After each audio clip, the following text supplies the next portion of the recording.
Shri Gaura Bhakta. Hare Krishna, Krishna Krishna, Hare Hare, Hare Rama, Rama Rama, Hare Hare. We continue reading from Srimad Bhagavatam, Canto 4, Chapter 22, Text 57. Dhurdarashasteja Sevagne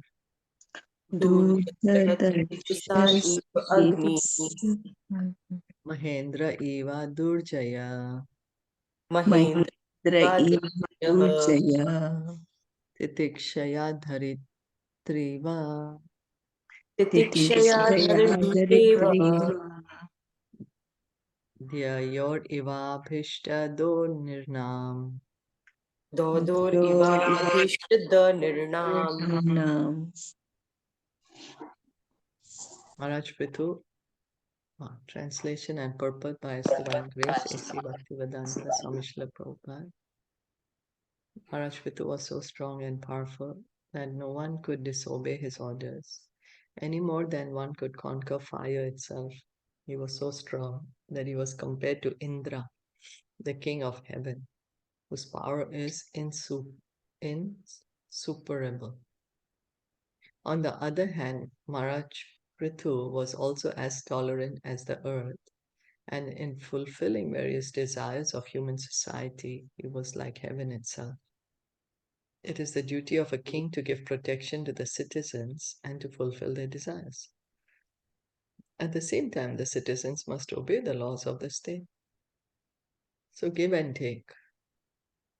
The king gives protection and the citizens have to obey. Mahārāja Pṛthu maintained all the standards of good government, and he was so invincible that no one could disobey his orders any more than a person could stop heat and light emanating from a fire. He was so strong and powerful that he was compared to the king of heaven, Indra. In this age, modern scientists have been experimenting with nuclear weapons, and in a former age, they used to release Brahmastras. But all these Brahmastras and nuclear weapons are insignificant compared to the thunderbolt of the king of heaven. The Vajra, king's Vajra, no? That's called Indra's thunderbolt. Is more powerful than all the weapons that we have now. And so Pṛthu Maharaj was so influential. Nobody could go against him because he was righteous also. It's not that he was, manipulating. He was righteous and that's how he was able to control everyone. When Indra releases a thunderbolt, even the biggest hills and mountains crack. On the other hand, Mahārāja Pṛthu was as tolerant as the earth itself, and he fulfilled all the desires of his citizens just like torrents of rain from the sky. So it's not that he's only telling everyone, you follow my orders, but he's also taking care of them, fulfilling their desires. Without rainfall, it is not possible to fulfill one's various desires on this planet. As stated in Bhagavad Gita 3:14, Parjanya Anna Sambhava, food grains are produced only because rain falls from the sky. And without grains, no one on the earth can be satisfied. We don't realize, we think, oh, I can get everything from the factory, from the supermarket. But where do the factory and the supermarket get the raw materials from? From the earth. But in our modern age, we say, no, we are not dependent on this. But we are, no? If there's no enough rain, then no grain. Consequently, an unlimited distribution of mercy is compared to the water falling from the clouds. Mahārāja Pṛthu distributed his mercy incessantly, much like rainfall. In other words, Mahārāja Pṛthu was softer than a rose flower and harder than a thunderbolt. In this way, he ruled over his kingdom. Softer than a rose flower and harder than the thunder. Varshati sma yatha kamam. Varshati sma yatha kamam. Parjanya eva tarpayan. Parjanya eva tarpayan. Samudra eva davoda. samudra iva durbodha satvena chalarad iva. satvena chalarat iva. Just as rainfall satisfies everyone's desires, Maharaj Pṛthu used to satisfy everyone. He was like the sea, in that no one could understand his depths, and he was like Meru, the king of hills, in the fixity of his purpose. Maharaj Pṛthu used to distribute his mercy to suffering humanity, and it was like rainfall after excessive heat. Yeah, it's very pleasing to have rains after it's so hot, Like over here, it has been so hot, and now since 2 days it's raining. So it really feels pleasing. So this is how Maharaj Pṛthu was like that to suffering humanity. The ocean is wide and expansive, and it is very difficult to measure its length and breadth. Similarly, Pṛthu Maharaj was so deep and grave that no one could fathom his purposes. When we see the ocean, we can't understand what's happening inside. So, the hill known as Meru is fixed in this universe as the universal pivot, and no one can move it an inch from its position. Similarly, no one could ever dissuade Maharaj Pṛthu when he was determined. Dharmarad iva shikshayam Dharmadad iva shikshayam ascharye himavan iva Acharya iva kuvera iva koshadhyo Kubera iva koshadyo guptartho varuno yatha. Guptartho varuno yatha. Maharaj Pṛthu's intelligence and education were exactly like that of Yamraj, the superintendent of death. His opulence was comparable to the Himalaya mountains, where all valuable jewels and metals are stocked. He possessed great riches like Kumāra, the treasurer of the heavenly planets, and no one could reveal his secrets, for they were like the demigod Varunas. Yamraj or Dharmaraj, as the superintendent of death, has to judge the criminal living entities who have committed sinful activities throughout their lives. Consequently, Yamraj is expected to be most expert in judicial matters. Yamraj's position is very, sensitive, or he has to be very careful. He's a pure devotee of the Lord because he's in charge of giving judgment. So he cannot be biased over anyone. He has to be very, very equal because he's going to decide what's going to be the punishment or suffering that one is going to get. So Pṛthu Maharaj was also highly learned and exceedingly exact in delivering his judgment upon the citizens. No one could excel him in opulence any more than estimate the stock of minerals and jewels in the Himalaya mountains. Therefore, he is compared to Kuvera, the treasurer of heavenly planets. Nor could anyone discover the secrets of his life any more than learn the secrets of Varuna, the demigod presiding over the water, the night, and the western sky. Varuna is omniscient, and thus he punishes sins. He is prayed to for forgiveness. He is also the sender of disease and is often associated with Mitra and Indra. So Varuna, it's the first time I'm hearing he punishes sins. And people pray to him for forgiveness so that he doesn't punish them. He's being called omniscient. He's also the one who causes sender of disease, he's called. So an agent of disease. Mitra and Indra. Mitra is the god of death, no? And Indra, of course, the god of heaven. So we can see how Pṛthu Maharaj is being compared to the great personalities and the greatness, how great he is. Does anyone? So let's go through. What have we been hearing till now? So Varuna is a demigod for water, right? Water. Yeah, water. Water. So let's see what The first one was sun. sun. Yesterday we did that. He was compared to the sun. Uh-huh. In the 46th one, he had said it that he was compared to the sun. Okay. And so how was he compared to the sun? Hare Krishna. Hare He Krishna. was compared to the sun, just like the sun disinfects everything wherever it falls. So he was giving the purity to everything. Yeah, purifies the place. The sun purifies the place. So Pṛthu Mahārāja is purifying the entire atmosphere just by his presence, because he's a pure devotee. And what else?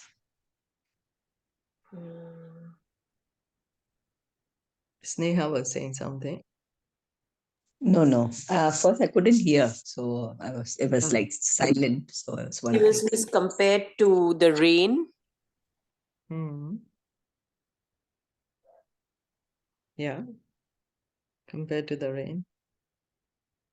And he's compared to the ocean. So what about the ocean? Because he's quite gambhir. Like, what is that? He's quite Brave. he's quite brave. Yeah. Yeah. And then to the Meru mountain Meru. Yeah. Because Mount he's Meru. quite Mount Meru. He's compared because he's quite fearless and he's quite determined.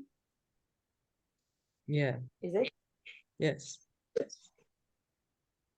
Yes. And rainfall, because he satisfies everyone's desires. Yeah. And Then, grave, like the sea, like the ocean, right? ocean, yes. And then he's compared to Yamaraj. Yamaraj, yeah. Then again, like Himalaya mountain Himalaya. And then Varuna. And also to Kuber. Kuber and Varuna. Yeah. Then Varuna, yeah. Also, he's compared to fire. Fire, yeah. He's so strong. Indra. Indra, yes. Earth, that he's tolerant as the earth. Mother Earth is very tolerant. How many atrocities we do, she tolerates. Then when she really can't tolerate, there'll be like pandemics and earthquakes and, those natural calamities. So reading on, Matarishveva Sarvatma Matarvishveva Sarvatma Malena Mahasaujasa Balena Mahasaujasa Avesa Yattaya Devo Avishayataya Devo Bhagavan Bhutarad Iva.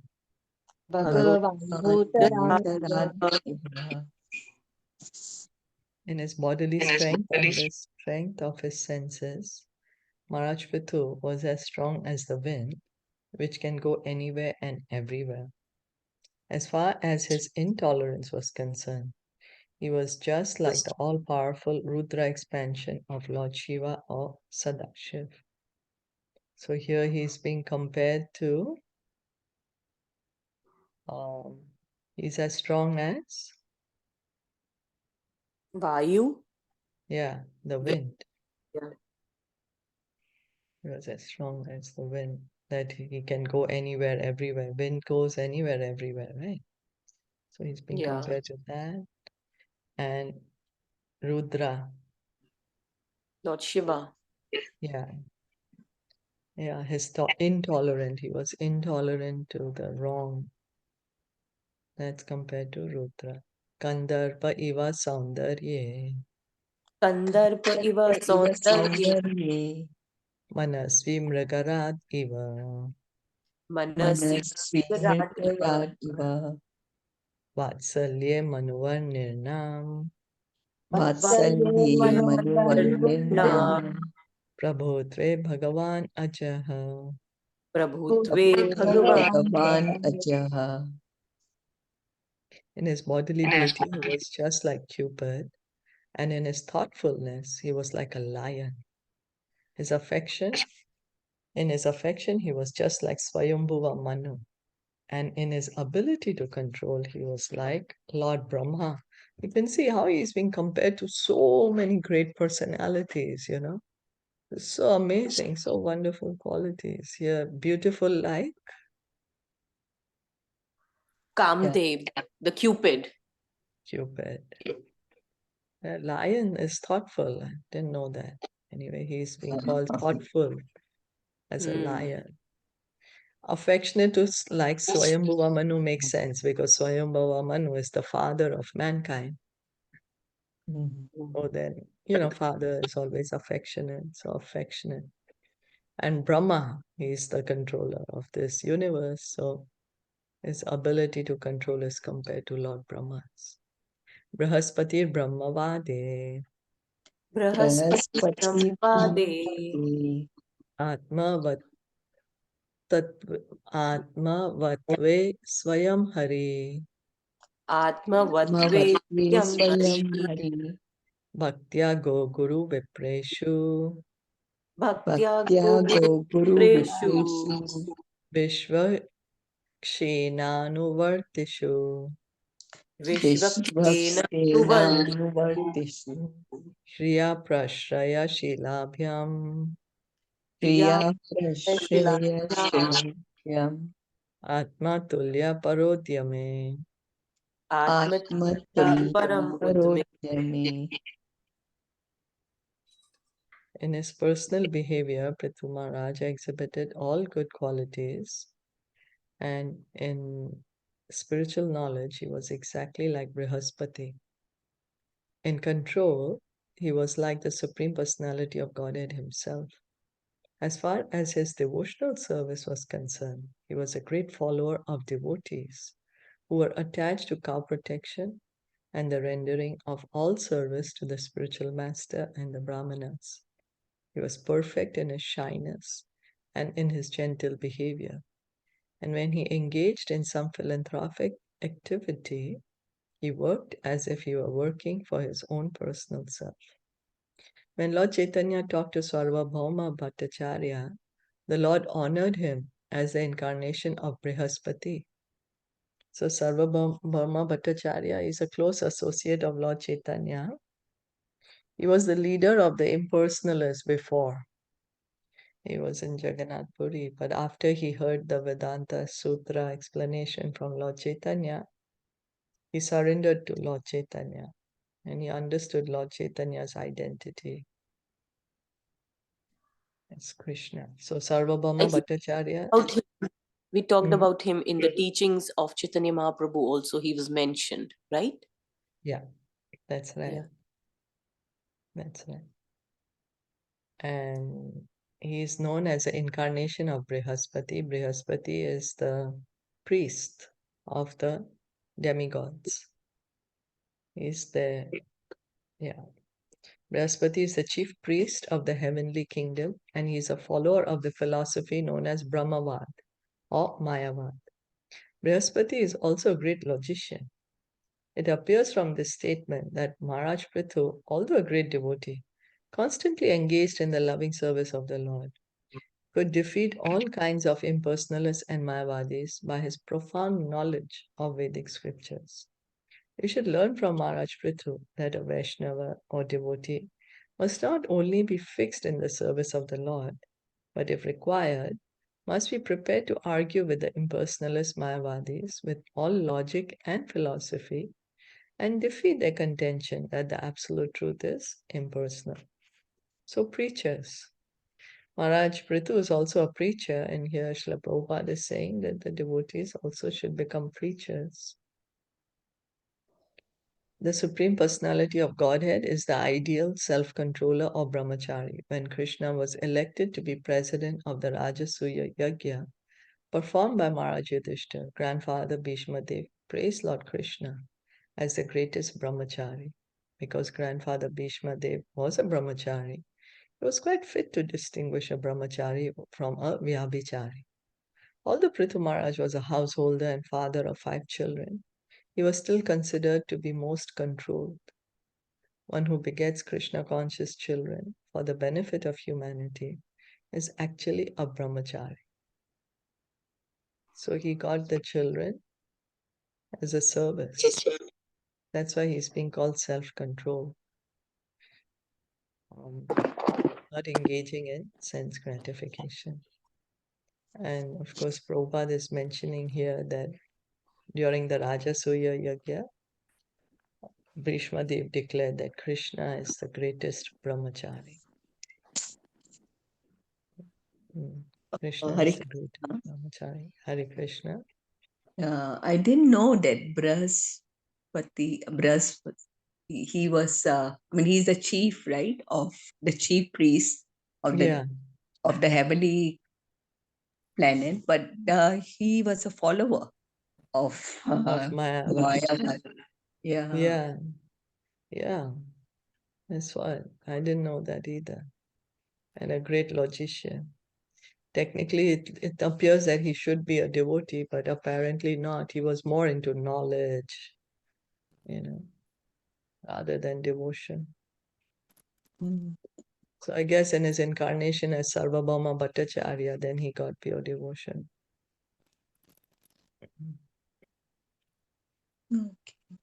Yeah. And Uddhav's spiritual master. Brihaspati is Uddhav's spiritual master.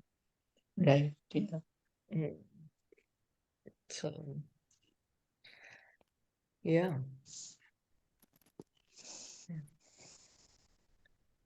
And then Uddhavji is a devotee. yes. Yeah. Uddhav is a devotee, a great friend of Krishna. And then his master was Brihaspati. Brihaspati. Yeah. Brihaspati देवताओं के गुरु थे. हाँ, देवताओं के गुरु है. That's right.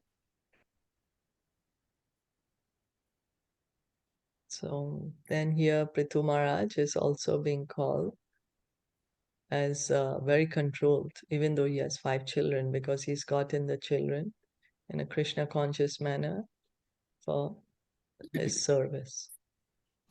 The word brahmachari also refers to one who acts on the platform of Brahman or devotional service. In the impersonal Brahman conception, there is no activity. Yet, when one performs activities in connection with the Supreme Personality of Godhead, he is to be known as brahmachari. So, yeah, in the Brahmajyoti, there's no activity, right? What can one do there? There's no reciprocation, there's no talking, hearing, chanting. But in relation to Krishna, there's all the activities. And one who is engaged in activity in relation to Krishna is called a brahmachari. Because he's doing it for pleasure of Krishna, not for his pleasure. Thus, Pṛthu Mahārāja was an ideal brahmachari and grihas simultaneously. Vishva Kshenanuvartishu refers to those devotees who are constantly engaged in the service of the Lord. Other devotees must follow in their footsteps. Srila Narottam Das Thakur said, E Chaya Gosai Andra Muni Tandra Das. I am prepared to become the disciple of anyone who follows in the footsteps of the 6 Goswamis. So Srila Narottam Das Thakur, he's written amazing bhajans. And he's encouraging us to follow in the footsteps of the 6 Goswamis. And we may say, oh my God, but I can't go live in Vrindavan under a different tree every night and barely wear any clothes and barely eat any food.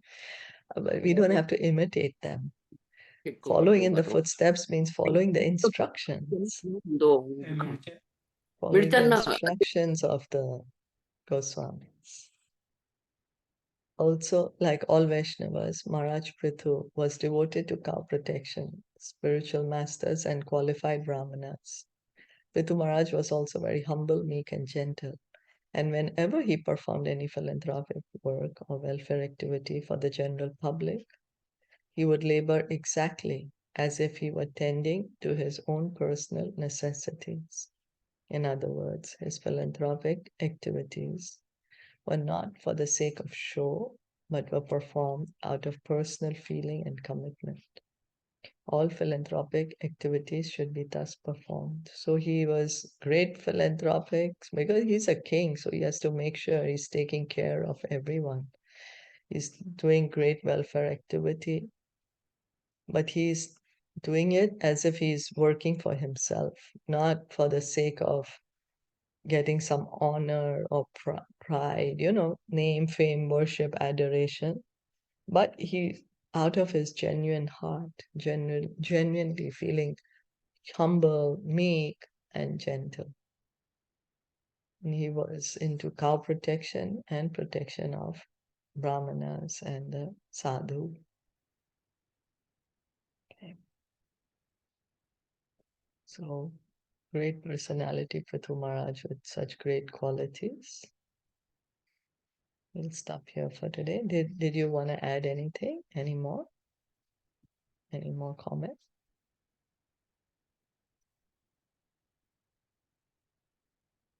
Krishna Prabhupada ki jai. Gaur Bhakta Vrinda ki jai. Hare Krishna.